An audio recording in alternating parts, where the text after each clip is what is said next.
is good. Faut sauter un peu, faut sauter un peu, faut sauter un peu, faut sauter un peu, faut sauter un peu, faut sauter un peu, commence à sauter un peu. Hey, my God is good. Hey, my God is good. Hey, my God is good. Hey, my God is good. Everything is double, double. Everything is double, double. My grace is double, double. My benediction is double, double.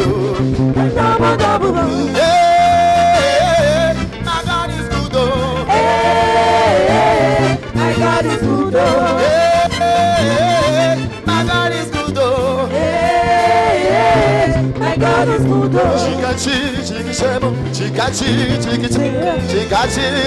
On se prépare, yo digo. Chikachi, chikisema, chikachi. Iye kele kele. Iye kele kele. Iye kele kele. Sabena mo iye kele kele. Iye kele kele. Iye kele kele.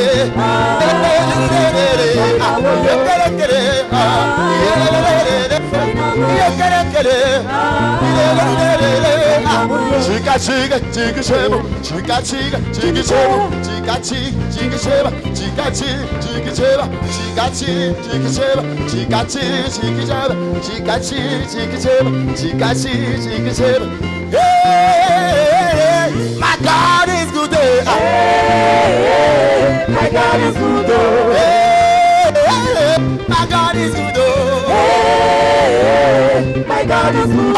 Everything is double, double. My grace is double, double. Your benediction is double, double. Your reading is double, double. Your grace is double, double.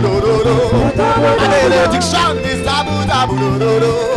My father is double, double. My excellence is double, double. Hey, my God is good. Hey, my God is good. Hey, my God is good. Hey, my God is good. Everything is double, double.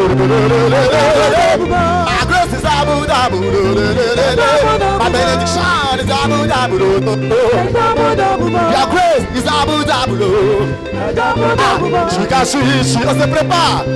Chikicheba, chikachi, chikicheba, chikachi, chikicheba, chikachi, chikicheba, chikachi. Yekele, yekele, yekele,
Le chauffard va être soufflé.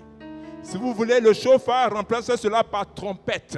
Parce que dans la Bible, Louis II et autres, on emploie plus le terme trompette. Mais quand on va dans la Torah, chauffard signifie trompette. Et pourquoi le chauffard doit être soufflé en ce jour béni? Le chauffard est un instrument à vent. L'Éternel Dieu, dans sa parole, dans le psaume 89, verset 16, dit « Bienheureux le peuple qui connaît le son du chauffard. Il marche, ô Éternel, à la lumière de ta face. » Bien-aimé, quand on souffle le chauffard, c'est que le moment est solennel. Le moment est spécial. Aujourd'hui, en Israël, quand un président veut prêter serment, le chauffard est soufflé. Mais le chauffard était soufflé quand les Israélites partaient en guerre. On soufflait le chauffard pour dire qu'il y a quelque chose d'important qui se passe dans la nation. Et quand ils reviennent de guerre, on souffle le chauffard pour le rassemblement, pour pouvoir glorifier le nom de Dieu. Le chauffard aussi est soufflé quand on veut rentrer dans un temps de pénitence, dans un temps de consécration. Alléluia.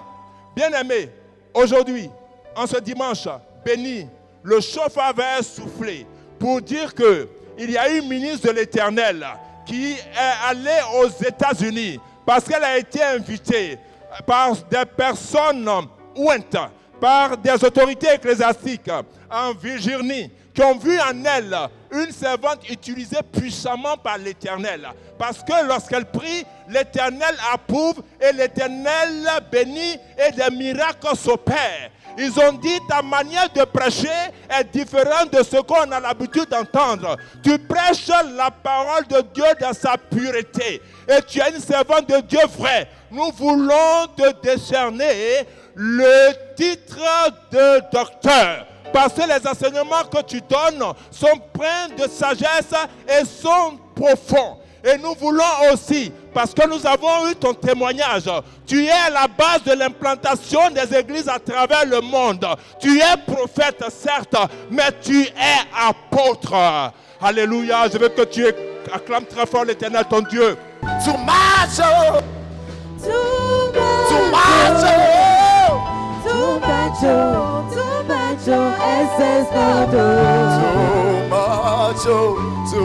Est-ce qu'on peut se lever?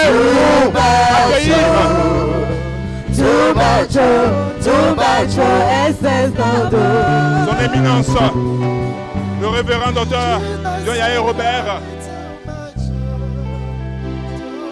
suivi du docteur prophète Francis Elioya, qui tient la main de son épouse, l'apôtre docteur Blandine Esther Oya. Ils font maintenant leur entrée dans l'enceinte de cette cathédrale.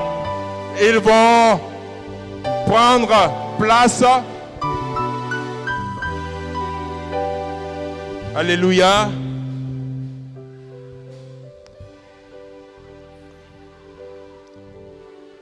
Et le chauffard est soufflé par le pasteur Aki.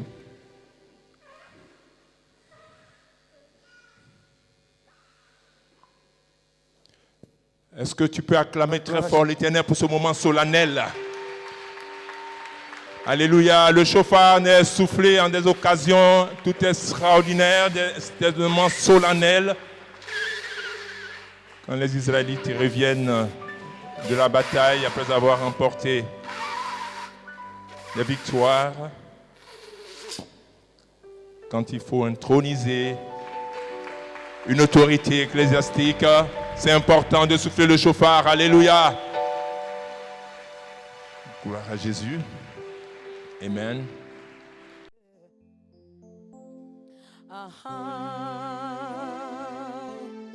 Yo yo mana kumunzumanio debaho ya.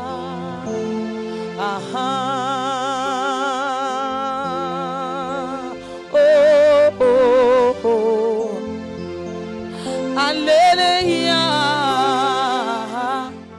Soima sule Nani uyido Nade nade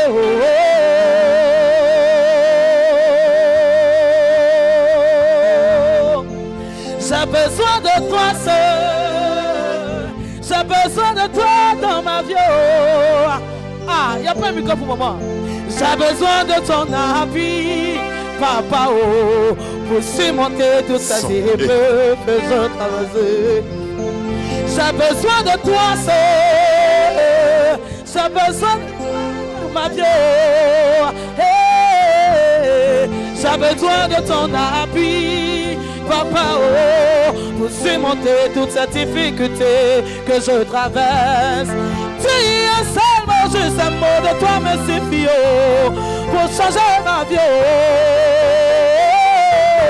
Oh, redonne-moi l'espoir, faire renaître ma foi, transforme mes peines en joie. J'ai besoin de voir ta gloire, car là où la main de l'homme est limitée, c'est là que toi, ta main commence, car c'est toi qui bénis, oui c'est toi qui guéris, oui c'est toi qui transforme, oui c'est toi qui élève, oui c'est toi qui restaure, oui c'est toi qui bénis. Quand tu dis la chose arrive, quand tu ouvres personne ne peut fermer, quand tu élèves personne ne peut ramasser.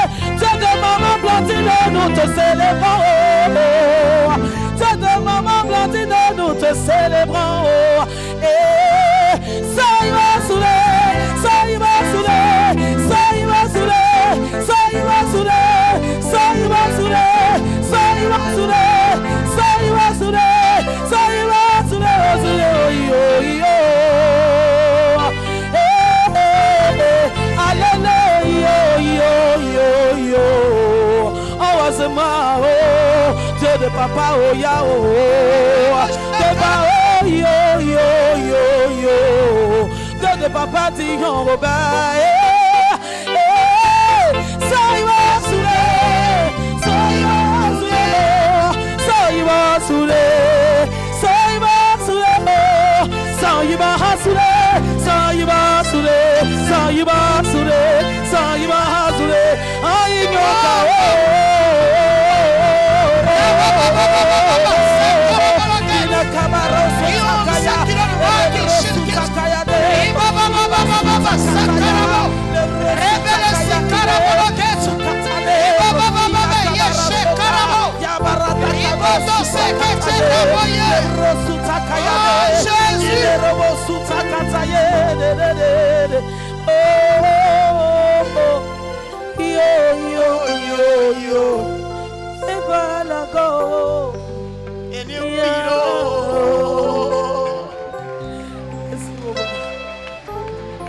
Et ce cantique, c'est un cantique des guerriers de Jésus. Alléluia.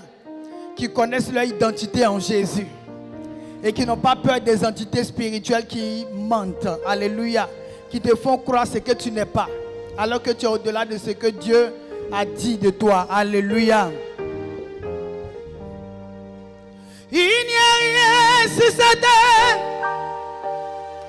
qui pourra m'intimider. Ah. Je ne crains rien. Christ est vivant. Je ne crains rien. Non, tu ne peux pas être assis et puis donner une telle proclamation. Ce n'est pas possible. Si tu restes assis, Satan va te dire que c'est faux. Ce ne sont pas les épreuves qui pourront m'effrayer. Ah. Je ne crains rien. Christ est vivant. Je ne crains rien.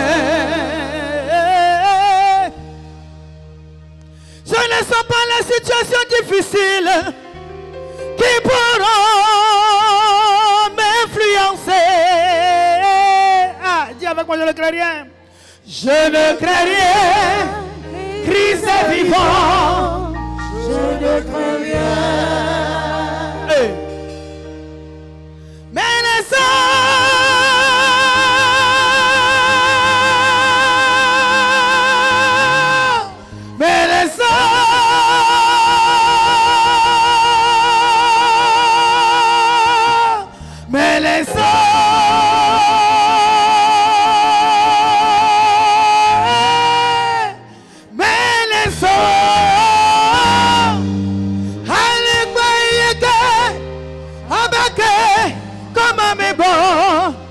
Meneso, Christ soit mes bons, Meneso.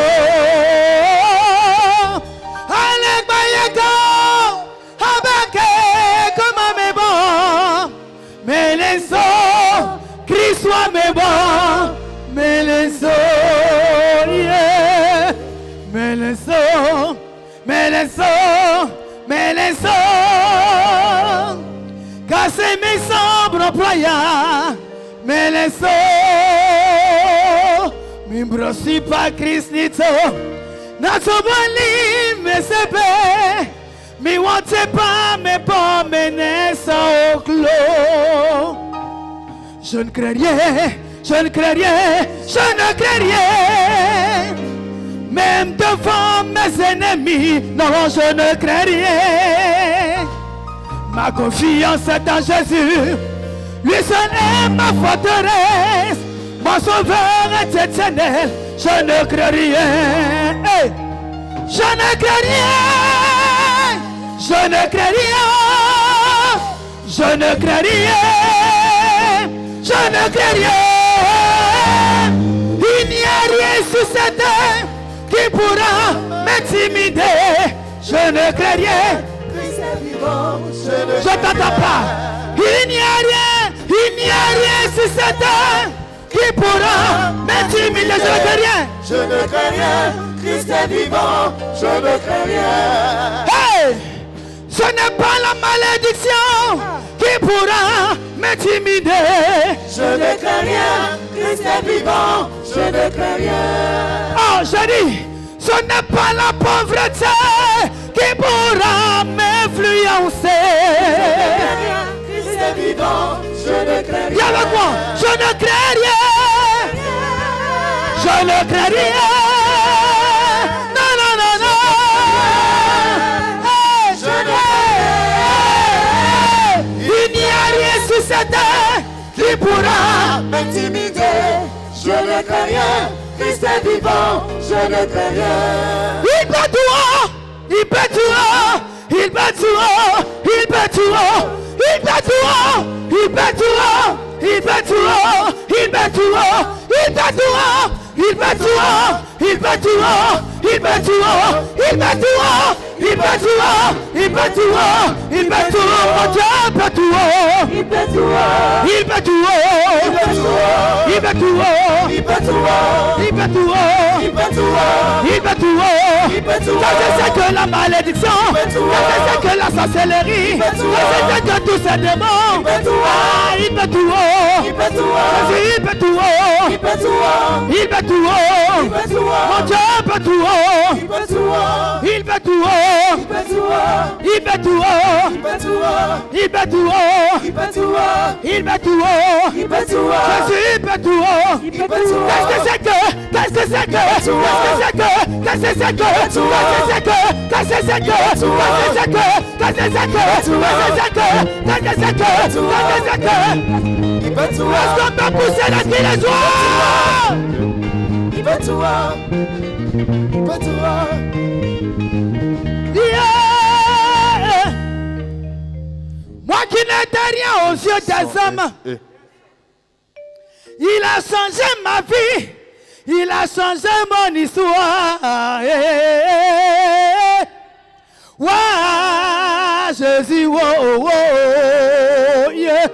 Papa, yeah, yeah, je veux t'embrasser, oh, ah, oh, les gens se moquaient de moi, même ma famille m'avait rejeté.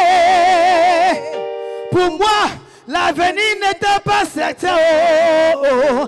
Mais Jésus, oh, il a posé le regard sur moi, oh, oh. Yamadoueda,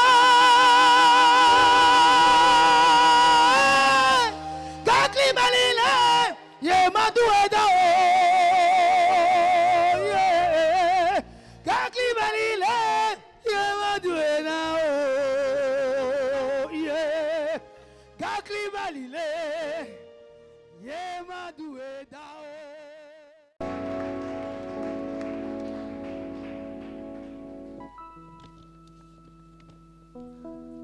oh. de Dieu, soyez bénis dans le nom de Jésus. Est-ce que tu peux acclamer le Seigneur pour toi-même?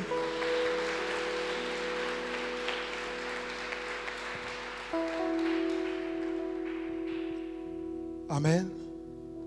Aujourd'hui, le Seigneur nous fait la grâce de célébrer une personne qui a du prix à ses yeux, sa servante.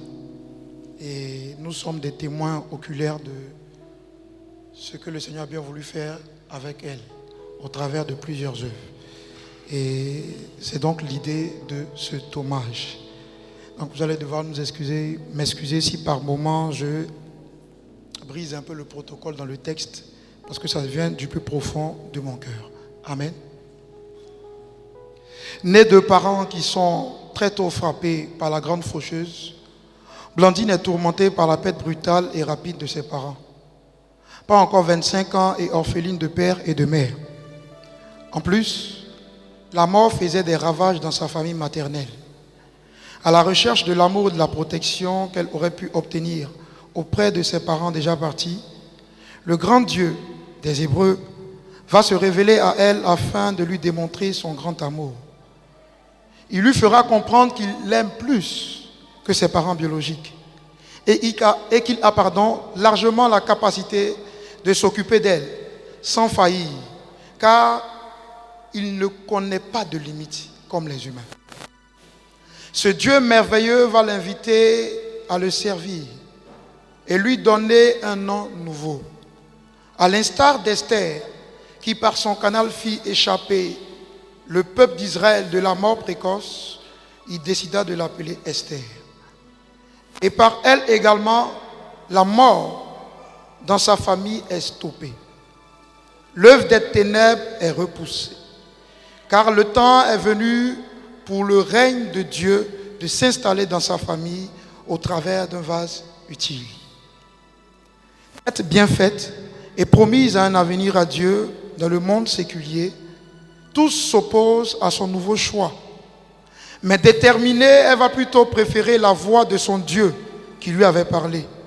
Elle m'a dit un jour, si 1000 personnes me disent non et que Dieu me dit oui, je suivrai la voix du Dieu qui m'a parlé. Quelle profondeur. Cela m'a fait penser à une citation du prophète T.B. Joshua qu'elle appréciait beaucoup, sinon qu'elle apprécie beaucoup. Il a dit, il est plus avantageux de suivre la volonté de Dieu que la volonté de la majorité réunie des hommes. Durant son parcours jalonné de coups bas, de blessures, de trahison, d'infidélité, de recommencement, elle m'a marqué par une chose, sa capacité de résilience. Elle pouvait vivre des choses inimaginables, mais elle n'abdiquait pas, même si les choses étaient corsées.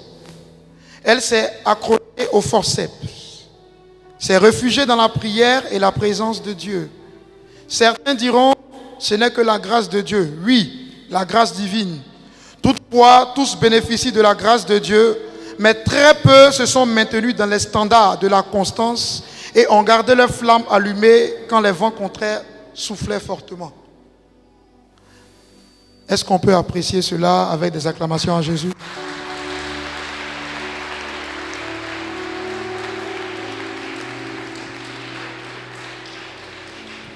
Bon an, mal an, elle avance. Alors, en 2001, elle fit ses premiers pas dans le ministère avec la cellule de prière au plateau du CCIA. Le Seigneur commence à l'utiliser puissamment dans la voyance, étant donné qu'elle officiait en tant que prophète. Elle annonçait même le coup de force de 2002 avec des détails renversants. Mais malheureusement, elle n'est pas écoutée. Bis repetita en 2010. Plus tard, ils lui diront, tu avais dit. En 2002, elle est pasteur adjointe auprès de sa grande sœur, la prophétesse Toili Victoire de la mission évangélique Source de Bénédiction. Avant de devenir, en fin d'année 2003, le leader de son église dans la commune de Yopougon, plus précisément à Nyangon à gauche, quartier Baïs Pinto. Vous voyez, elle vient de loin. Chose bizarre, en dépit des difficultés de la galère réelle et des péripéties, elle pensait toujours aux autres, au point que quelqu'un l'appelait Mère Teresa. Il ne comprenait pas comment quelqu'un qui avait peu pouvait faire du social. Dans cet élan, La Fondation Blandine Esther va débuter ses activités dès 2004. En 2009, elle vient s'installer à Cocody sur instruction du Saint-Esprit et contre la volonté de plusieurs de ses responsables et de ses anciens membres. Aujourd'hui, le résultat est là. Nous sommes en ce lieu qui vous accueille. Il y a à peine 1 an et quelques mois que nous fêtions dans cette enceinte les 20 ans de son sacerdoce royal. Ce n'est qu'un début. Durant ces années de dur labeur, le Seigneur lui a permis d'implanter l'église au Togo, en Tunisie, au Maroc, en Afrique du Sud. Je vais m'attarder sur l'épopée de la Tunisie et vous le comprendrez pourquoi par la suite. En effet, c'est à Tunis qu'il fut ouvert la toute première église à dénomination évangélique dans ce pays arabe, sous l'impulsion de sa servante. Amen. Et après son passage, d'autres églises évangéliques se sont installées. C'est dans ce pays que pour l'amour de Jésus, du fardeau des armes et de l'œuvre de Dieu, qu'elle a accepté de dormir dans le froid, dans un parc, avec son fils de moins d'1 an et une fracture au bras droit à peine guérie. En étant de surcroît exposée aux potentielles attaques de bandits, alors qu'elle dormait dans une maison duplex à Abidjan. Tout cela car elle avait été chassée par ceux qui l'avaient accueillie par jalousie. Cerise sur le gâteau, la nourriture qu'elle devait prendre pour son fils et elle fut empoisonnée. Mais elle a vu s'accomplir la parole de Marc 16, verset 18 qui dit « Les breuvages mortels ne vous feront point de mal. » Et l'Esprit de Dieu me dit ceci. C'est parce que ce pays fut celui où elle fut le plus éprouvée dans son travail d'implantation et où sa vie a été le plus mis en danger que lui, Dieu, a décidé de l'honorer 10 ans plus tard aux États-Unis. Parce que la Tunisie, c'était en 2012. Nous sommes en 2022. Comme symbole, un symbole, comme une récompense. Il ne faut pas seulement que les gens lisent du moins, qu'il y ait une récompense à servir Dieu. L'Esprit de Dieu m'a dit, ils doivent le vivre et que cela serve d'exemple à tous et à la postérité. Il a ajouté ceci. Peut-être qu'elle a oublié, mais moi non. Je n'ai pas oublié qu'elle a risqué sa vie en faisant le travail d'un apôtre. C'est pourquoi moi, j'ai décidé souverainement de mettre dans le cœur de ces hommes, de l'honorer et de l'élever au rang d'apôtre dans lequel elle exerce depuis. Elle le mérite amplement. Est-ce que cela peut s'acclamer, s'il vous plaît?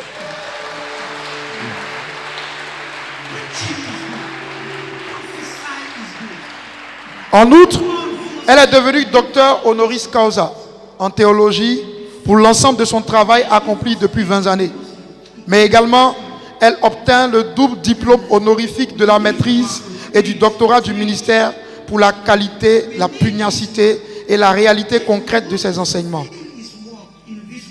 Maman, je t'ai connue en 2006. Nous sommes en 2022. Cela fait 16 ans maintenant. Je ne t'ai jamais vu abandonner la main de Dieu. Encore moins diluer l'essence des messages que le Saint-Esprit te donnait.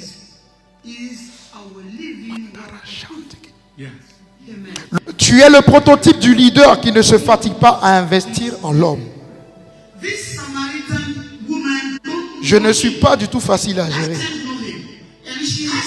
Mais en dépit de mes dérapages, tu m'as guidé, conseillé, prié pour moi.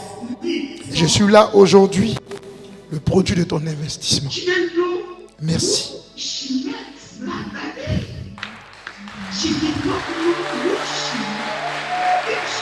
Ton amour pour l'homme est la manifestation de l'amour que Jésus nous recommande. La sagesse qui se dégage de toi et de tes actions sont la preuve que le Saint-Esprit est à l'œuvre au quotidien dans ta vie. Il y a tellement de choses à dire, mais je ne vais pas monopoliser la parole. Je bénis le Seigneur Jésus de m'avoir connecté à toi. Félicitations encore. Va plus loin, plus haut désormais. À Esther. Je t'aime, maman, my general.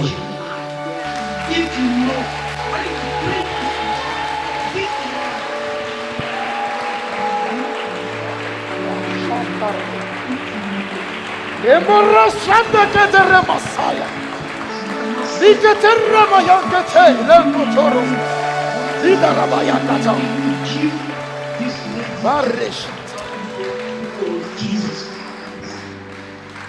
Do you know who is it? Do you know who is Jesus Christ?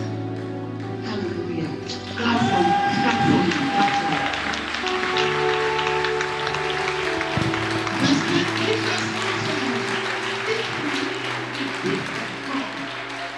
And you, it is that as you are, you for a drink. You would have asked him, and he would have given you living water. Hallelujah. Hallelujah. And this living water is our midst today. C'est profond. C'est puissant. C'est agréable cet hommage. Est-ce qu'on peut acclamer très fort l'Éternel Dieu? Alléluia.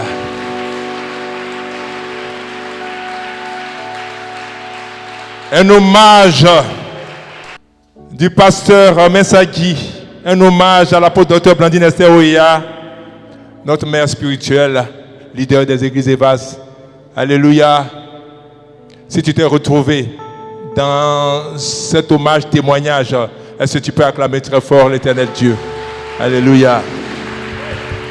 Nous recevons notre Amen. papa, le docteur prophète Francis Elie Oya, leader des églises Evas. Est-ce qu'on peut acclamer très fort l'Éternel pendant qu'il prend la parole pour la suite?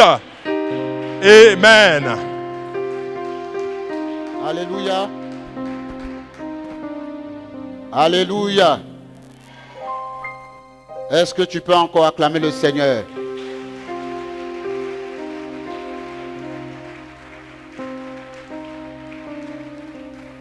Dans cette même position, nous allons honorer un père. Vous savez, il y a des pères, mais lui, il est le père des pères. Acclame le Seigneur. Vous savez, je fais partie de l'une de ces graines qui a germé. En 1990, j'avais intégré l'église baptiste Évray Mission de Lakota. Notre papa avait organisé un grand programme d'évangélisation à Lakota. Je faisais partie des membres d'organisateurs de ce programme. Alléluia. Vous savez, un homme marche et il laisse les traces. Et c'est sur la base de ces traces qu'on le reconnaît, qu'on le retrouve. Acclame le Seigneur pour ta vie. Aujourd'hui, Dieu nous a fait, c'est une grâce imméritée d'avoir un père, le père de la nation, le patriarche, pasteur, docteur, apôtre, notre papa, révérend docteur Dion Robert. Acclame le Seigneur. Alors, nous allons rester dans la même position et je vais vous lire ceci. Honorable invité, chers fidèles de l'église Evas, à votre rang, grade et qualité, bonjour. J'ai l'insigne ce matin, l'insigne honneur et même cet honneur m'échoit ce matin de prendre en ce jour particulier cette missive qui est bien évidemment rentre dans l'idéalité. En fait, frères et sœurs, mon épouse que voici, au-delà du fait qu'elle soit porteuse de l'humorité, je présente ce matin je présume à ma qualité de prophète docteur, qu'elle est éprise de conviction et pleine d'entrain. Sujet ce matin, frères et sœurs, il est fortement que cette journée, dite journée de la célébration de la double consécration de mon épouse, l'apôtre docteur Blandine Esther Oya, qui s'est déroulée en Virginie, aux États-Unis, le 6 août 2022, convoque ce matin, frères et sœurs, une valeur théologique. Cela dit, face à cette joie qui nous anime, cette joie que traverse le système religieux et social, tu as, cher docteur apôtre, tu as su invétérer et maximiser un travail probant. Ainsi, ton abrégation, ton témoignage ont relégué au second plan la frénésie, et tu as pu accomplir ce qui devrait être fait. Cela devrait-il s'imprimer ou s'imprime à un devoir irréductible dont j'en suis profondément touché. À cela, frères et sœurs, ta façon de faire a permis d'intégrer ce qui ne s'apprend pas. Toute volonté qui découle de mon être s'en réjouit ce matin et dans l'allégresse en ce moment. Merci d'avoir invité ce facteur triomphateur, une victoire qui se signifie dans la transcendance des faits. Merci et félicitations pour ce beau travail abattu. A priori, convaincu qu'en Jésus-Christ, une victoire n'est jamais acquise, car Christ lui-même est la victoire. Le moment est venu, le moment vespérol était la connaissance de sien. Mieux, frères et sœurs, je dis merci ce matin, un grand merci. Tu n'as pas veillé, ni resté dans la ficité du temps.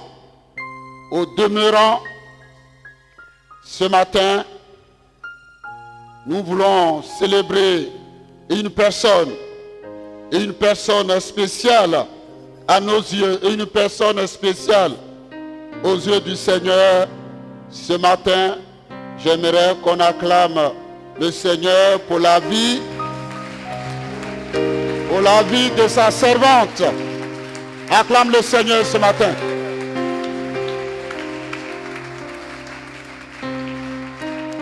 Maintenant, dans cette même position, je vais appeler notre Père,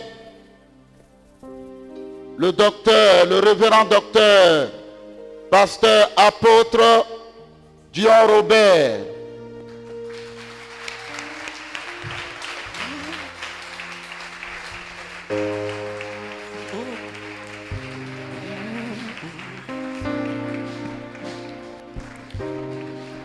T'es le lever du soleil jusqu'à la fin du jour. Que ton nom soit sanctifié. Adonai, chantons Adonai.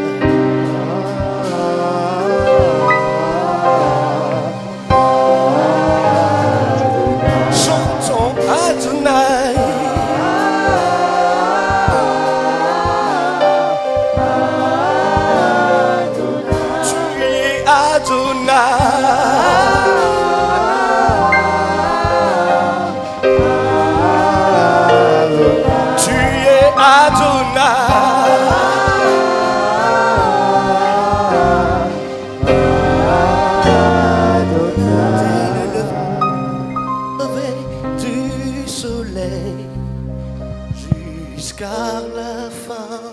chaud. Que ton nom soit sanctifié.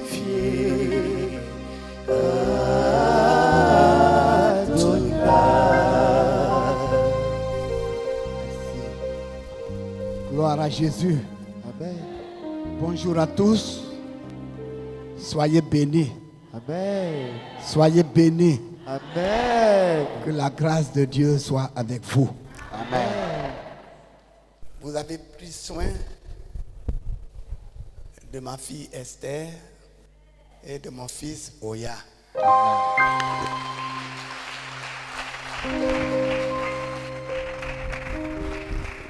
Je suis descendu pour être plus proche de vous parce que vous sortez des entrailles spirituelles excellentes. Amen. Oya et son épouse forment un couple excellent. Amen.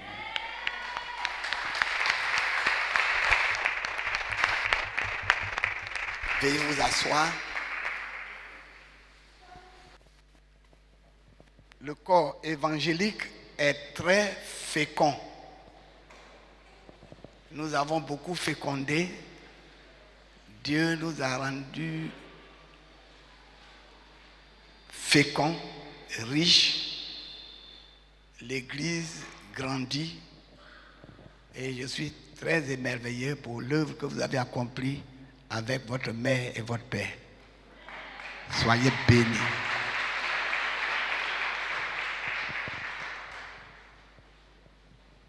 Je suis venu m'associer à vous pour honorer Docteur Oya. On a 2 docteurs qui s'ajoutent aux différents docteurs qui existent en Côte d'Ivoire. Mais ce n'est pas n'importe quel docteur. C'est des docteurs en divinité.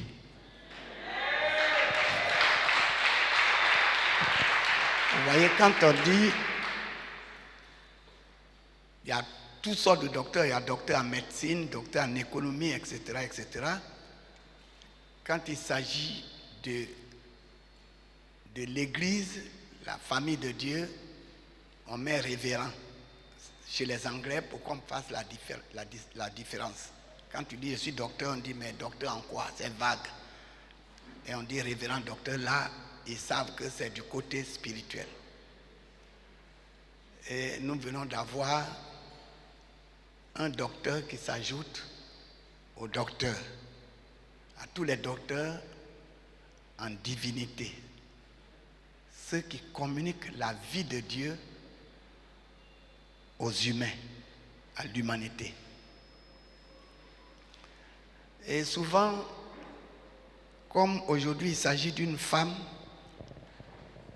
le combat que nous avons eu en Côte d'Ivoire ici, je voudrais faire l'histoire un peu pour que vous puissiez comprendre et que vous puissiez accepter votre maman dans sa fonction.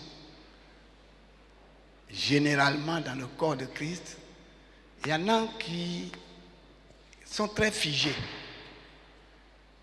Et nous avons beaucoup lutté pour que nos filles, que Dieu appelle nos sœurs, puissent avoir le droit qu'elles ont au ciel d'exercer ce droit-là parmi les hommes.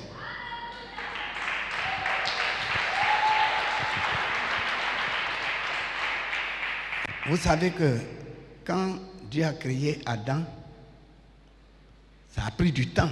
Adam était seul dans le jardin d'Éden. Évidemment, nous avons été créés à Sion. Sion, c'est porte du ciel où se trouve Jérusalem. C'est là Sion. C'est là que nous avons été créés. Il a créé l'homme à Sion et après, il a créé le jardin d'Éden. Nous n'avons pas été créés dans le jardin d'Éden, mais nous avons été créés à Sion. C'est à Sion. Le jardin d'Éden, c'est après. Quand vous lisez la Bible, on dit Dieu créa l'homme. Quand il a créé l'homme, il créa l'homme et la femme. Puis, quand dans la langue française on dit puis, ça veut dire après. Cela veut dire que ce n'est pas dans le jardin d'Éden que nous avons été créés, mais c'est à Sion. nous dépendons de Sion. Et Adam était seul et Dieu lui, disons que Dieu, la Bible dit que Dieu l'a fait endormir. Et il a pris sa corde pour former un autre homme, comme lui, mais qui a une nature, qui reçoit une nature, une morphologie différente en vue de la mission, la grande mission. La mission de procréer, de multiplier l'image et la ressemblance de Dieu. Donc il a pris sa côte et il a fait un autre homme.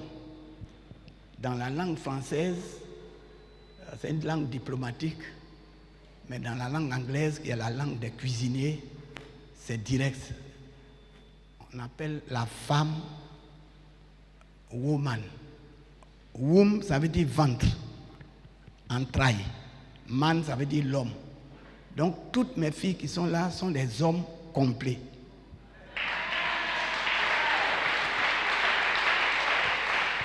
Seulement, elles sont dotées de double entrailles. C'est pourquoi les Anglais, eux, ils disent woman.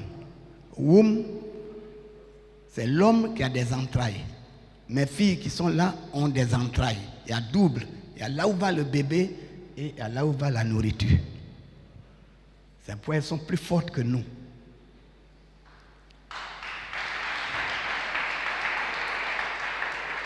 Je crois que Dieu a donné à Oya une femme. Et vous savez, toutes les femmes sont plus fortes que l'homme. Souvent, nous les hommes, on est très orgueilleux. Et on dit que c'est nous les chefs, et c'est vrai. Puisque nous sortons directement de Dieu, et la femme sort de nous. Mais ce qui est sorti de l'homme est homme.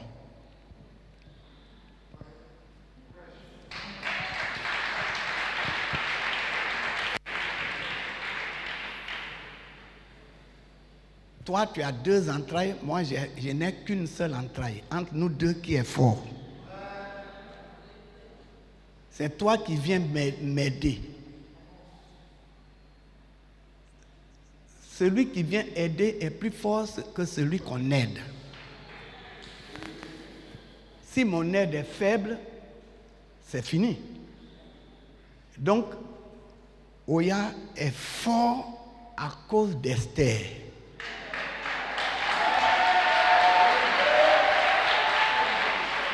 Donc, non, je suis venu là pour stabiliser les choses. Parce que vous êtes une église essentielle aussi parmi nos églises. Il faut que vous puissiez comprendre ces choses-là. Il ne faut pas faire comme les autres qui ne comprennent rien, qui n'ont pas de degré. Vous voyez, dans le corps de Christ, je vais expliquer cela. Dans le corps de Christ, c'est une question de degré. C'est comme le ciel. Donc, vous voyez, mes filles qui sont là, nos sœurs, nos filles, qui deviennent des épouses, c'est des instruments de force. Dieu a dit, je vais faire une aide semblable à l'homme. Semblable à l'homme. Donc, ça veut dire que la femme n'est pas égale, parce que l'homme est chef, mais c'est l'équivalent. Mon épouse, Maman Dion, est mon équivalente. Elle est équivalente. Elle a la même valeur que moi. Elle a la même vie que moi. Elle a la même grâce que moi. Elle a la même force. Et elle renforce moi-même ma force pour qu'elle soit plus forte. Elle a la vie éternelle que moi. Ça fait 45 ans, 48 ans que je suis marié, mais je n'ai jamais fait d'histoire avec ma femme. Parce qu'elle est une partie de moi-même. Elle est une partie de moi-même. C'est mon équivalente, ce n'est pas mon égal. Parce que je suis chef. L'homme a été créé avant, c'est sûr que l'homme est chef, la femme est sous-chef. Mais attention, elle reçoit la même mission que moi. La même mission. Nous deux, nous accomplissons la même mission, mais elle accomplit sa mission en dessous de celle de moi. Elle est sous-chef, je suis chef. Mais on accomplit la même mission. Et c'est pourquoi on dit qu'elle doit être soumise. Ça ne veut pas dire qu'on doit l'écraser. Ça ne veut pas dire qu'elle n'est rien du tout. Mais elle est mon équivalente. Elle a la même valeur que moi. Elle a la même vie que moi. Elle a la même grâce que moi. Elle a la même éternité que moi. Nous sommes ensemble. Nous vivons ensemble. Et mon épouse et moi, on a vécu plus de 45 ans. Et on a accompli la première mission que Dieu donne à l'homme, c'est de procréer, de multiplier. Multiplier lui son image, lui sa ressemblance. C'est la mission. Et c'est pourquoi, entre elle et moi, on a la même mission, mais elle accomplit sa mission en dessous de celle de l'homme. C'est pourquoi on dit soumission. C'est la mission en dessous. Ça ne veut pas dire moindre. Dieu ne l'a pas prise sur mon orteil pour que je l'écrase. Dieu ne l'a pas prise aussi sur ma tête pour qu'elle me domine. Dieu l'a prise à côté de mon cœur pour qu'elle soit aimée. Et vous voyez, nous sommes là pour honorer une grande dame. Une dame persévérante. C'est pourquoi je parle de femme. Écoutez bien, les hommes ne soyez pas jaloux. La femme, Ève, en hébreu c'est Eva. En arabe on dit Awa.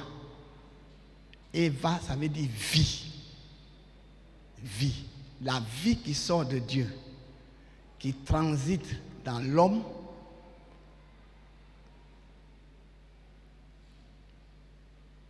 est communiquée dans les entrailles sacrées de la femme. C'est pourquoi elle est appelée vie. Mes filles, vous êtes la vie. C'est vous qui entretenez la vie. C'est votre vocation, entretenir la vie. Et vous comprenez pourquoi, quand l'homme a failli à sa mission, à sa responsabilité, que l'homme a péché, c'est-à-dire il a manqué le but. Son but, c'est d'être soumis à Dieu pour que la vie de Dieu soit en lui et que lui soit en Dieu. Quand il s'est désolidarisé, il a écouté plutôt le diable, qu'il a cessé d'écouter Dieu, la mort est venue, les problèmes sont venus. Et parce que c'est lui qui avait été créé le premier. Et il a manqué à sa responsabilité. Et vous voyez que Dieu l'a maudit. Maudit veut dire prononcer des paroles mauvaises. Dieu a dit, tu as péché, tu vas souffrir. Ça, c'est la malédiction. Malédiction, mauvaise parole. Diction, c'est parole. Bénédiction, c'est bonne parole, bonne diction, bonne parole. Et Dieu a prononcé des malédictions sur lui. Tu vas souffrir. Mais quand il s'agit de la femme, il a dit à la femme, mais pourquoi tu as fait ça? La femme n'a pas accusé l'homme, mais a accusé Satan. Tandis que l'homme a accusé sa femme et a accusé Dieu. Voilà la différence entre l'homme et la femme. Nous qui sommes mariés, on doit comprendre cela. Une femme couvre toujours le péché de son mari. Ève n'a pas accusé Adam. Elle a accusé le diable. Et à cause de cela, Dieu n'a pas maudit Ève. Mes filles, vous n'avez pas été maudites. Jamais. Vous n'avez pas été maudite. C'est l'homme qui, manquant à sa responsabilité spirituelle, morale, a été maudit. Très souvent on dit, les femmes, vous nous avez créé des problèmes, c'est à cause de vous on souffre. Non, c'est nous-mêmes. Parce que quand Adam était créé, Ève n'était pas là. C'est à Adam que Dieu a donné toutes les règles. Dieu a donné même la gestion du bien et du mal. Parce que dans le jardin d'Éden, il y avait un arbre qui était l'arbre de la connaissance du bien et du mal. Et Adam devait bien gérer le mal et bien gérer le bien. Il n'a pas su gérer le mal et le mal l'a atteint. Donc Dieu n'a pas maudit la femme, Dieu l'a punie. Parce que Dieu a prévu la solution de l'humanité, que l'humanité quitte l'emprise de Satan, que l'humanité quitte les problèmes, sorte de la mort. Dieu avait prévu que ce soit le fruit des entrailles d'une femme. Si Dieu avait maudit la femme, puisqu'il sait qu'il viendrait par la femme, il serait un Dieu maudit. Donc il n'a pas maudit la femme. Vous n'avez pas été maudite. C'est pourquoi, à partir de ce moment, comprenez bien, je dis bien les hommes, ne soyons pas jaloux. À partir de ce moment-là, Dieu a mis l'homme de côté et il a travaillé avec la femme pour le salut de l'humanité. C'est les entrailles d'une vierge. Un jour, Dieu a logé dans les entrailles d'une femme. Dieu savait qu'il allait loger dans les entrailles d'une femme et il n'a pas maudit la femme. Il n'a fait que punir la femme. Et il dit, bon, tu vas accoucher mais avec douleur. C'est une punition. Une punition n'est pas une malédiction. Ce n'est pas une malédiction. Et l'autre punition, c'est que ton cœur sera attaché à l'homme, ton mari. C'est pourquoi, mes filles, vous êtes jalouses. C'est normal. C'est votre punition. Quand vous êtes là, votre mari au travail, vous êtes là, à côté de quelle femme il est assis, quelle est la femme à qui il est en train de serrer la main, vous êtes jalouse. C'est tout à fait normal. Ça fait partie de la punition. Vous avez été puni, mais vous n'avez pas été maudite. C'est pourquoi les entrailles de la femme n'est pas une entraille maudite. Et la femme va être utilisée pour engendrer, pour que Dieu reproduise son humanité dans les entrailles d'une femme, pour que cette humanité-là devienne Seigneur. Au commencement était la parole était avec Dieu, la parole était Dieu. Toutes choses ont été faites par elle et rien de ce qui a été fait n'a été fait sans elle. En elle était la vie et la vie est la lumière des hommes. La parole s'est faite chair. Dieu a produit son humanité, mais dans les entrailles d'une vierge. Une terre vierge. Le corps, c'est la terre. Le corps, c'est la terre. Notre corps, c'est la terre. C'est dans les entrailles de la terre que nous avons été tissés. Et cette terre-là, personne n'avait encore semé. Joseph n'avait pas encore semé le germe de la vie. Et c'est cette terre-là. Dieu dit, je veux venir sur une terre vierge. Et c'est pourquoi Marie a été choisie parce qu'elle était vierge. Et à partir de là, le produit des entrailles, le produit divin des entrailles de la femme va s'occuper maintenant du salut. C'est étonnant que plus tard, le diable arrive à dire aux hommes que la femme n'a pas le droit de travailler au salut. Et quand Dieu m'a appelé, j'ai commencé l'église, Dieu m'a dit, si tu veux avoir une grande église, tu veux une église parfaite, une église sans taille ni ride, une église qui lutte et qui triomphe, il faut former les femmes pour t'aider. Pendant ce temps, mes pères, les théologiens disent non, la femme ne peut pas prêcher, la femme ne peut pas faire ça, la femme... Non, pourquoi la femme ne peut pas prêcher? Dieu m'a dit non, il faut former les femmes. Et ça, j'ai commencé à former les femmes pour m'aider. J'ai formé les hommes et les femmes. Il faut l'équilibre. Le règne de Dieu est fait d'équilibre. Quand il n'y a pas d'équilibre, c'est le déséquilibre. Et le monde est dans le déséquilibre. Parce qu'on néglige les femmes. Et c'est pourquoi les femmes revendiquent leurs droits pour dire l'égalité. Non, la femme n'est pas égale de l'homme. Elle est l'équivalente de l'homme. C'est parce que les hommes ont négligé la femme. Dieu n'a pas négligé la femme. Donc, moi, j'ai commencé à former les femmes. Et les églises, en 1978, c'était en 78, toutes les églises protestantes évangéliques là, ils ont leur doctrine. Doctrine, ça veut dire lignes de conduite. On a 2 docteurs qui sont là, ça veut dire qu'ils vont vous tracer les lignes de conduite. Comment faire pour être sauvé? Comment faire pour demeurer?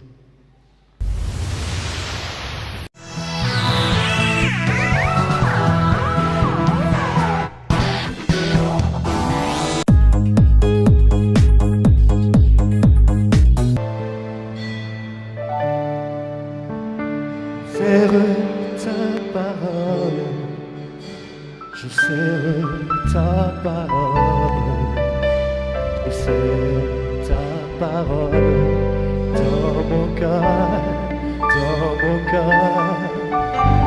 je serre ta parole, je serre ta parole, je serre ta parole dans mon cœur.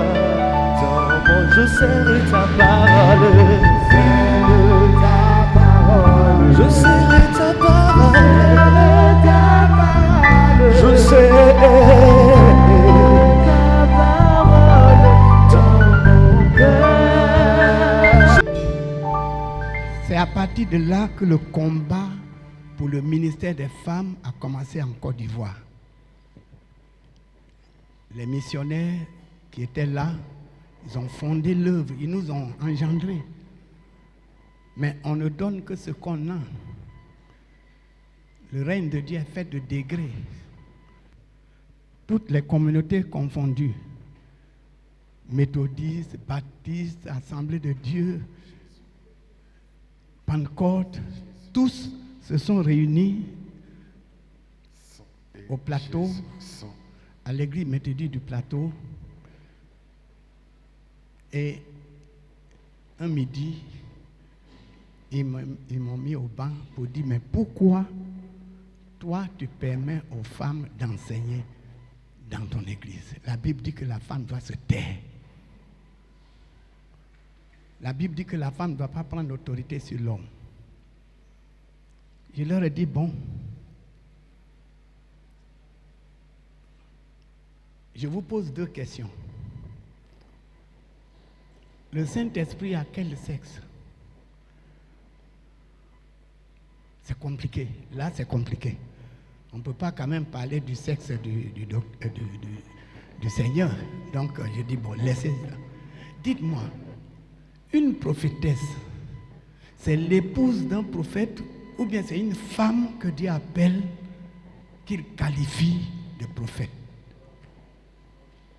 Alors, ils sont restés là, comme vous êtes là, silencieux, ils se sont regardés, chacun s'est levé, chacun a pris sa Bible, chacun a tapé ses fesses, ils sont sortis.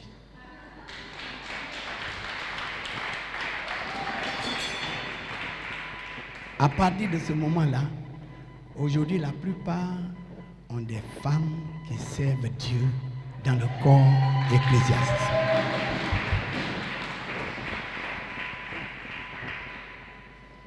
Donc vous voyez, quand on interprète mal la Bible, on crée trop de problèmes et on freine le règne de Dieu. Je suis heureux pour vous parce que vous avez une mère, vous avez un père, les 2 sont des docteurs et qui vont vous conduire dans les sentiers de la justice. Vous savez pourquoi est-ce que dans la Bible, Paul a dit qu'il ne permet pas à la femme de prendre l'autorité sur l'homme? C'était à Corinthe, c'est uniquement à Corinthe. Corinthe, c'était une ville, c'est une isle, c'est-à-dire une ville entre 2 mers. C'est la frontière de l'Occident et de l'Orient. C'est Corinthe qui est devenu Istanbul aujourd'hui, Istanbul en Turquie.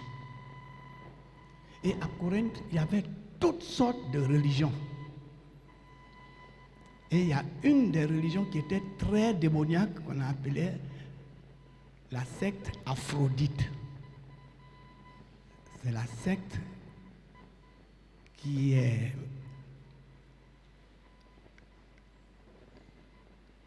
C'est la secte qui glorifient le sexe, la sensualité et autres. Et à Corinthe, dans leur religion, toute jeune fille qui atteint la puberté, parce qu'ils ont établi des centres, leurs centres de prière, et ils ont établi des prêtres. Ce n'est pas prêtres catholiques, mais leurs prêtres. Ceux qui exerçaient le culte là-bas, qui dirigeaient le culte, souvent c'est les vieux. Et chaque jeune fille à Corinthe qui atteignait la puberté doit être déviergée par ceux-là d'abord avant le mariage. C'est ce qui fait que à Corinthe, les femmes, la plupart des femmes dont les parents ont été adeptes de cette religion démoniaque, Aphrodite, ces filles-là ont été aigries contre les hommes. Quand une fille est déviergée par quelqu'un qui ne va pas la marier, elle est aigrie. Ils ont été violés, elle est aigrie. Et c'est ce qui fait que dans cette situation, Dieu envoie l'apôtre Paul et ses collègues pour fonder l'église là, à Corinthe, en Turquie. Et la plupart de ces femmes sont venues à l'église, se sont converties, sont venues à l'église, mais elles n'ont pas laissé leur colère, elles n'ont pas laissé leur caractère aigri, elles n'ont pas laissé. Et à l'église, quand un homme parle, elles attaquent. Même celles qui sont mariées disaient, ne l'écoutez pas. Même à l'apôtre Paul, ils ont dit, toi seul tu ne parles pas, nous aussi on parle la langue plus que toi. Ils ont dit ça. Donc il y avait une telle aigreur. Et c'est ce qui a fait que le Saint-Esprit, à travers Paul, a donné ce verset important. Mes sœurs et mes frères, quand on est en Christ, on est devenu une nouvelle créature. Les choses anciennes là sont passées. Voici, toutes choses sont devenues nouvelles. Maintenant, vous êtes nés de nouveau. On vous a déviergé. Mais maintenant, en Christ, vous êtes vierge. C'est ce verset-là. C'est mal interprété. Et c'est pour cela que quand Paul a dit que je ne permets pas à la femme de prendre autorité, c'est à cause de l'aigreur. Comment les femmes étaient traitées à Corinthe. Et dans l'église, elles n'avaient pas laissé leur ancienne vie. Elles se souvenaient toujours de leurs souffrances et elles attaquaient les hommes. Et Paul a dit non. Et c'est pourquoi, quand vous lisez 1 Corinthiens, vous allez voir, Paul dit que dans l'église de Dieu, ce n'est pas une habitude. L'église de Dieu n'a pas une telle habitude. C'est l'ordre dans l'église. Et Paul a dit, si une femme a quelque chose à demander, qu'elle demande à son mari. Donc c'est une affaire de femme. Ce n'est pas une affaire de prophétesse. Donc l'interprétation a été mal faite par des docteurs. Et on ne donne que ce qu'on a. Et c'est ce qui a fait que beaucoup de docteurs dans les églises ont mis de côté les femmes et on disait les femmes ne peuvent pas prêcher, les femmes ne peuvent pas faire ceci. Pourtant l'apôtre Paul n'a jamais dit, jamais, qu'une femme ne peut pas prêcher. Dans la première église, qui est l'église que Moïse a dirigée, Marie était prophétesse. Une prophétesse, c'est qui? La prophétesse donne des indications venant de Dieu pour conduire le peuple. Un prophète, une prophétesse, c'est tout un ministère. C'est un ministère, ça n'a rien à voir avec l'esprit de prophète. Nous sommes tous là. On peut prophétiser chacun parce qu'on a le Saint-Esprit. Mais ça ne fait pas de nous le prophète. C'est cette confusion que nous avons aujourd'hui en Côte d'Ivoire. Prophète, prophète, prophétesse, prophète. Et on ne sait pas qui t'a établi. Et des prophéties bidons. Tu vas avoir beaucoup d'argent. Tu vas te marier. Tu vas voyager. Le prophète, c'est celui-là qui indique la volonté de Dieu. Qui prêche la parole de Dieu. C'est ça le prophète. C'est vrai, par l'esprit, on peut dire, tu auras ça, c'est vrai. Mais ça, c'est l'esprit de prophète. Mais le prophète, c'est un ministère. Le prophète doit avoir dans l'institution qui est Dieu, de Dieu, qui est l'Église, qui est la mission de Dieu, doit avoir, même son bureau doit avoir un secrétaire. Jérémie avait Baruch comme secrétaire. Un prophète, c'est ça. C'est pourquoi il a dit, l'esprit de prophète est soumis au prophète.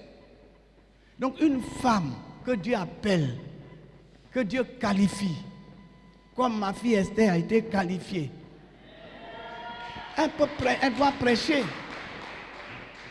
Elle doit diriger la mission, elle doit prêcher. Marie était prophétesse. Quand elle a pratiqué la ségrégation raciale, c'est en ce moment-là que Dieu l'a rejetée. Parce que Moïse avait marié une Africaine, une brune. Elle a dit, mais pourquoi Moïse marie une brune? Nous sommes blancs, nous sommes sémites.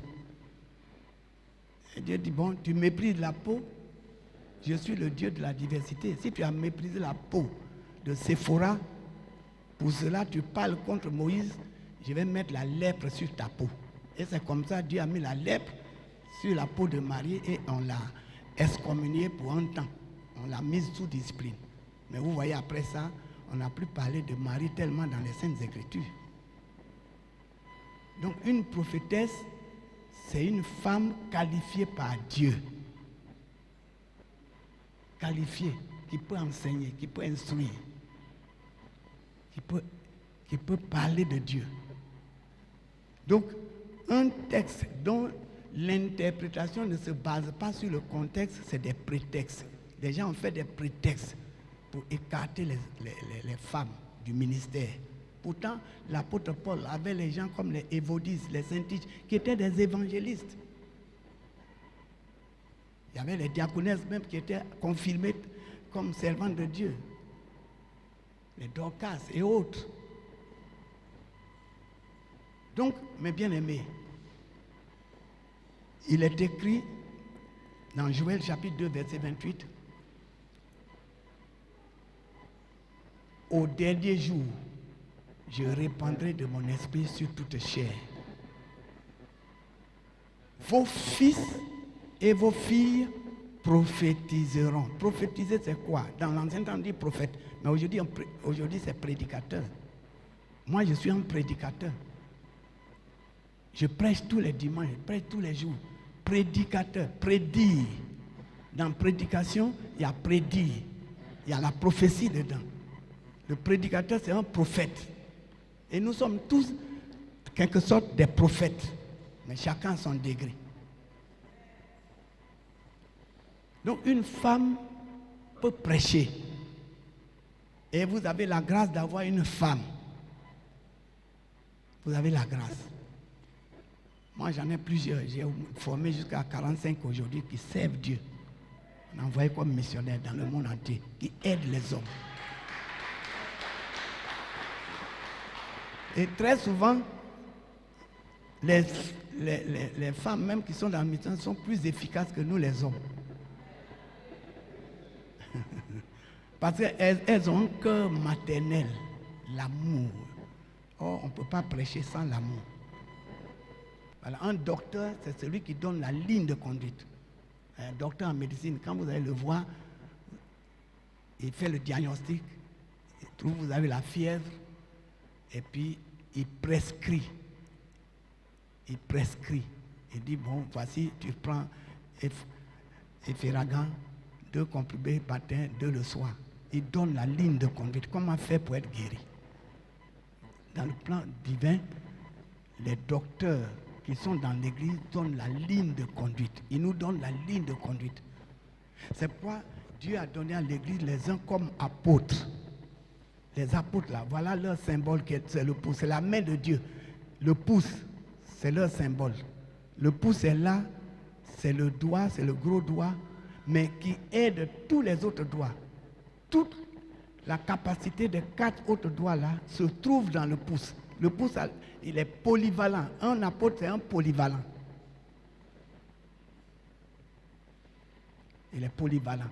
C'est pas la Bible dit qu'il est premier. Ça ne veut pas dire qu'il est plus grand que les autres. Mais c'est lui, si je prends ma fille qui est là, on l'envoie en Chine. On dit, va à Shanghai, tu commences l'œuvre. Une fois qu'elle est arrivée là-bas, elle est apôtre, missionnaire, envoyée. Mais là-bas, elle est polyvalente. Elle commence l'église. Elle est en même temps diacre, elle est en même temps administrateur, elle est en même temps chante. Quand l'église commence, c'est comme ça, c'est l'apôtre. Il a tous les dons que les 4 doigts ont se trouvent dans le pouce. C'est pourquoi le pouce est un peu séparé et il vient au secours de tous les autres. Un apôtre est polyvalent. Et après, il y a le prophète. L'index, c'est son symbole. L'index, c'est le prophète qui indique le chemin, qui montre à l'église qu'est-ce qu'il faut faire. Comment obéir à la volonté de Dieu. Comment il faut faire. Le prophète enseigne. Ce n'est pas prophétie simplement comme je l'ai dit tout à l'heure. Où on vient à l'église et puis on peut dire à mon frère qui est là aujourd'hui, tu es venu, tu as les problèmes, Dieu va s'occuper. Ça, c'est la prophétie. Mais le prophète, le ministère de prophète, c'est l'instruction, l'enseignement, la direction. C'est la direction. Et je bénis Dieu de ce que votre église commence à grandir. Et vous serez plus grand que ça. Voilà, la cathédrale ici sera multipliée.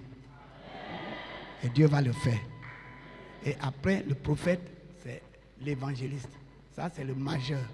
Ils vont plus loin. C'est eux qui vont dehors. Il est plus long. Ils vont dehors. C'est eux là. Ils vont pour faire le marketing du royaume. Ah, venez, venez. Le Seigneur dit, venez à moi. Vous qui êtes fatigués, chargés. Eux, ils ne sont pas là pour donner la doctrine. Un évangile ne donne pas la doctrine dehors. Il ne condamne pas. Vous là, vous êtes des adultères, vous irez en enfer. Un évangile ne fait pas ça. Il dit, venez. Et le bonhomme dit, ah, moi j'ai 3 femmes. Il dit, viens avec, c'est ton bagage.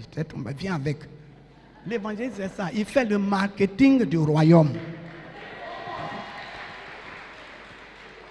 Très souvent, je vois, dans mon quartier, là, je vois des frères ou des soeurs, chaque matin, ils sont au carrefour avec eux. Et vous là, vous êtes des buveurs, vous allez aller en enfer.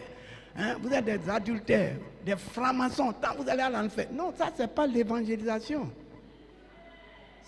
Tu es évangéliste, ce n'est pas toi qui enseignes. Tu communiques. C'est le marketing du royaume. Venez à moi, vous qui êtes fatigués, chargés. Je vous donnerai du repos. Venez, le royaume de notre Père est glorieux. Si vous venez, vous allez recevoir ceci ou cela. Ça, c'est l'évangéliste. Maintenant, si la personne vient avec ses 3 femmes, maintenant les autres ministères là sont là pour préciser les choses. L'apôtre, le prophète, le pasteur et le docteur, ils disent les adultères n'iront pas au ciel. Si tu as 3 femmes, tu es adultère chronique. Et puis, il va dire, mais on ne m'a pas dit là-bas. Mais l'évangile ne peut pas te dire ça. Là-bas, on ne dit pas ça. C'est ici, on dit. Donc, vous voyez, donc tous ces ministères-là sont là, hein, apôtres, prophètes, évangélistes, pasteurs qui s'occupent de l'alliance du peuple avec Dieu, et puis le docteur, le plus petit parce qu'il connaît plus. C'est pourquoi il doit être humble. Un prophète, un docteur doit être humble. Quand on dit à quelqu'un docteur, hein, ma fille, sois humble, s'il te plaît. Mon fils, soyez humble. Simple. On n'a rien à envier à quelqu'un. Tu connais déjà suffisamment. Donc c'est pourquoi tu ne te gonfles pas. Tu dois te mettre toujours au niveau du plus petit. C'est ça. C'est ça le docteur. C'est simple. On doit être simple. On doit être humble. Voilà. C'est très important.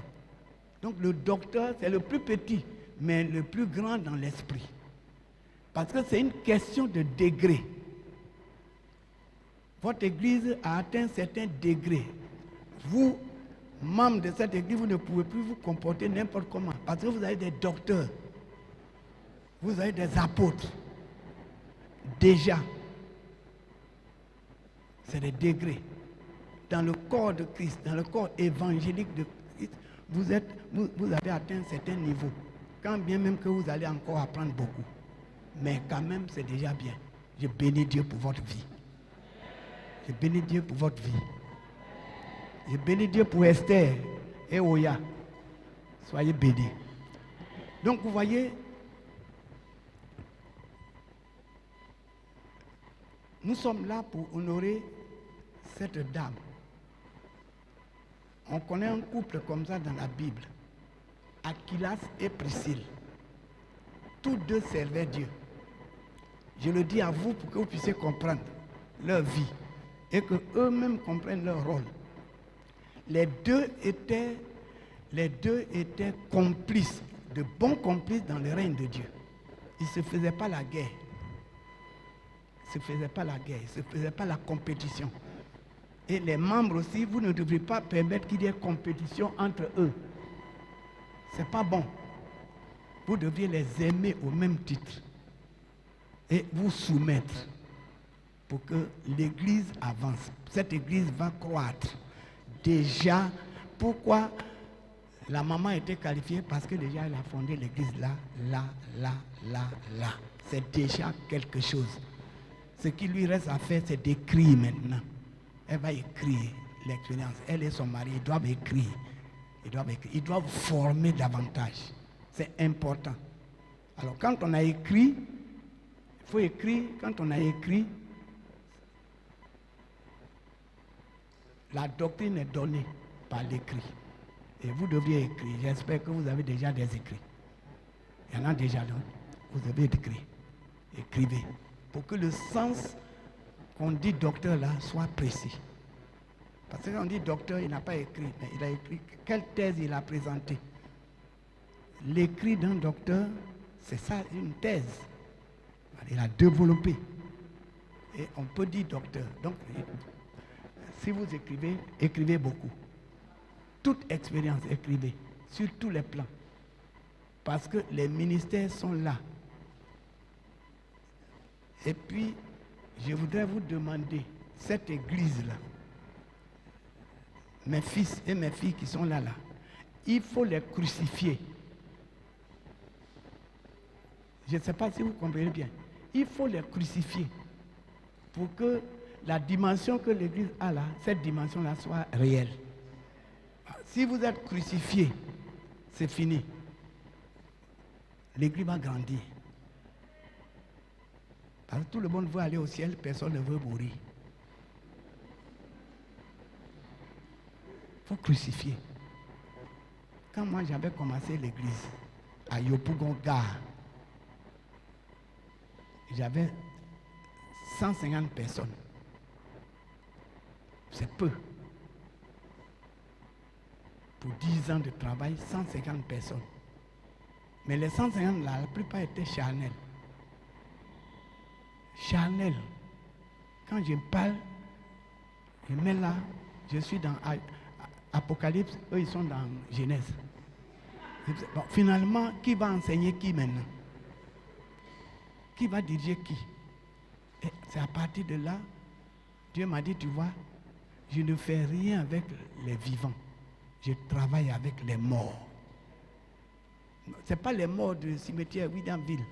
C'est ceux qui sont morts à eux-mêmes.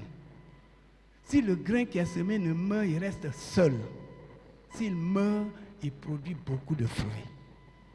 Vous avez une dimension aujourd'hui. Votre église se trouve en Tunisie, partie par là. Mais en Côte d'Ivoire, vous devez vous développer. Et il faut mourir pour que ce soit facile à Esther et à Oya de vous semer et de germer. Donc quand Dieu m'a dit, voilà, 150, ils sont... Si tu travailles avec ces gens, ton église ne sera pas grande. Tu veux une grande église? Avec ceux-là, ce n'est pas possible. Il faut les tuer. Il faut les tuer tous. J'ai dit, ah Seigneur, mais comment je vais faire? Il dit, il faut leur donner la parole. Dis-leur ce que je veux qu'ils soient. Tu leur prêches directement la parole. Il n'y a pas de sentiment dedans. Il faut l'amour.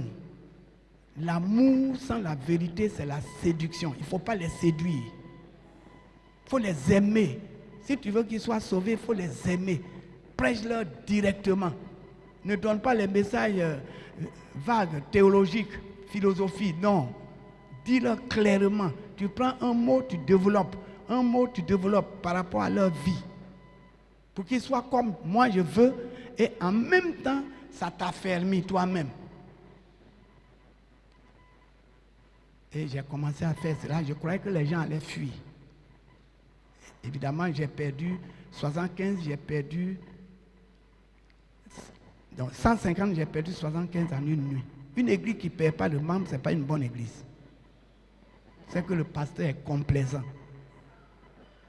J'ai commencé à prêcher la croix. Ce n'est pas la croix, morceau de bois catholique, ce n'est pas ça.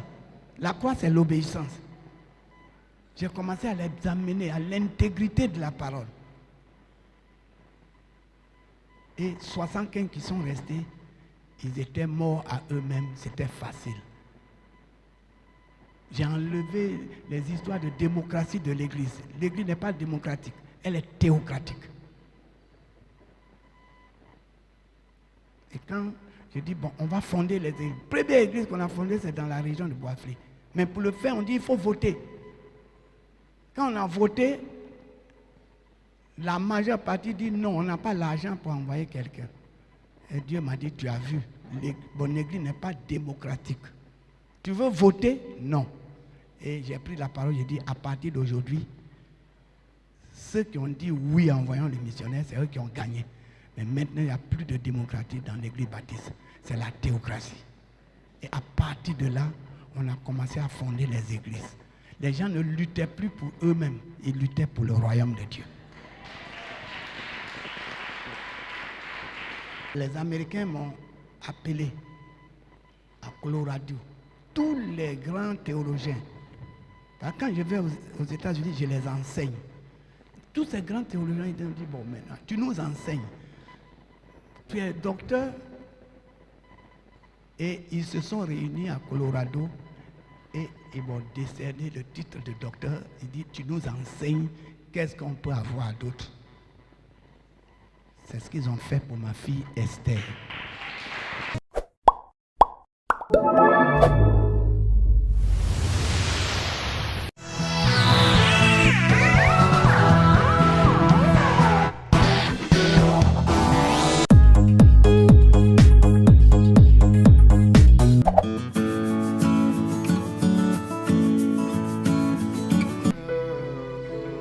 Imposez les mains, s'il vous plaît. Ma fille, impose les mains. Divin Père, nous sommes vraiment reconnaissants. Ta parole est la vérité. Et la vérité de l'évangile a affranchi ce couple. Et particulièrement ta servante aussi qui a été honorée aux États-Unis à cause de l'œuvre que tu as accomplie à travers elle. Et nous sommes là, corps de Christ, unis dans le même esprit. Nous élevons la voix en leur faveur. Dieu puissant, que ton onction ne leur fait point défaut au nom de Jésus-Christ. Dieu puissant, que ta sagesse ne leur fait point défaut au nom de Jésus. Que cette communauté croisse à tous égards. Que cette communauté connaisse une croissance extraordinaire. Que des multitudes d'hommes, de femmes et d'enfants, de jeunes soient sauvés, guéris, restaurés, bénis. Que le ministère d'Esther soit un ministère fructueux. Seigneur, merci pour sa vie. Parce que tu as fait agrandir encore le cercle des véritables serviteurs de Dieu. Tu as ajouté au nombre des docteurs ta servante. Tu as ajouté aussi au nombre de docteurs ton fils. Bénis-les, Seigneur. Bénis-les. Glorifie-toi. Merci pour tout ce qu'ils ont fait. Ils ont donné déjà la preuve que tu es avec eux. Le fruit de leur apostolat est là. Et nous sommes conscients. Nous les bénissons. Nous les bénissons. Nous bénissons le fruit de leurs entrailles. Les entrailles spirituelles comme les entrailles biologiques. Merci pour ta fille. Bénis-la pour ta gloire. Au nom de Jésus. Nous sommes bénis. Esther est bénie. Oya est bénie. Ce couple est béni. Comme Aquilas et Priscille que tu as utilisé pour fonder plusieurs églises en Asie depuis Rome. Seigneur, merci pour ce couple que tu bénis. Merci pour les portes qui leur sont ouvertes dans le monde entier. À partir d'aujourd'hui, toutes les portes sont ouvertes devant eux. Merci. Que ces portes ne se ferment point. Glorifie-toi.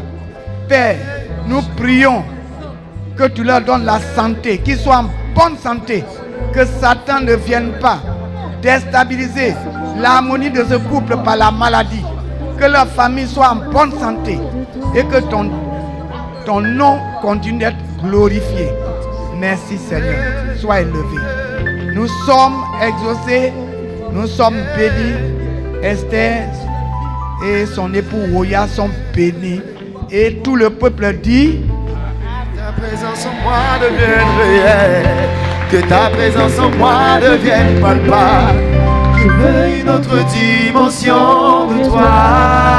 merci. Que ta présence, Nous sommes fiers de toi. Devienne réelle.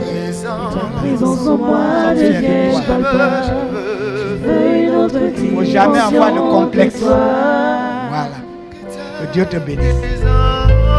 Que ta présence en moi devienne réelle. Que ta présence en moi devienne palpable. Je veux une autre dimension de toi.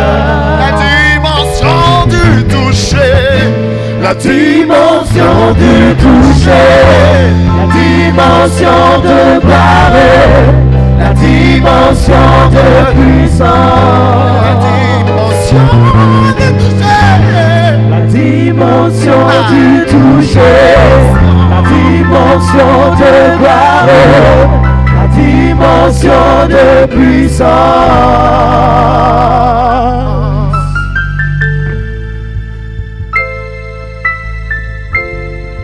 Gloire à Jésus. Amen. Donnez une offrande d'acclamation à notre Dieu. Alléluia. Alléluia. La dimension du toucher, la Alors, dimension de gloire, l'événement la dimension de puissance. l'événement est très important pour la Côte d'Ivoire. L'événement est très important pour la Côte d'Ivoire, pour l'église évangélique en Côte d'Ivoire, qui se voit être honorée là-bas aux États-Unis et dans le monde. Donc le collège des pasteurs et des responsables donne ceci pour marquer leur reconnaissance à Dieu et pour élever le Dieu qui a élevé sa servante pour que cette église soit cooptée par lui-même et que cette église soit connue comme une église essentielle. Voilà ce qu'ils ont donné. C'est un trophée. Le trophée de la sagesse. Devienne palpable.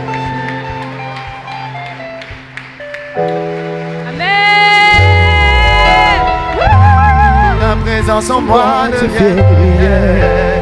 Que ta présence en moi devienne palpable. Je veux une autre dimension de toi. La dimension du toucher. La dimension du toucher, la dimension de gloire, la dimension de puissance, La dimension du toucher. la dimension du toucher, la dimension de gloire, la dimension de puissance.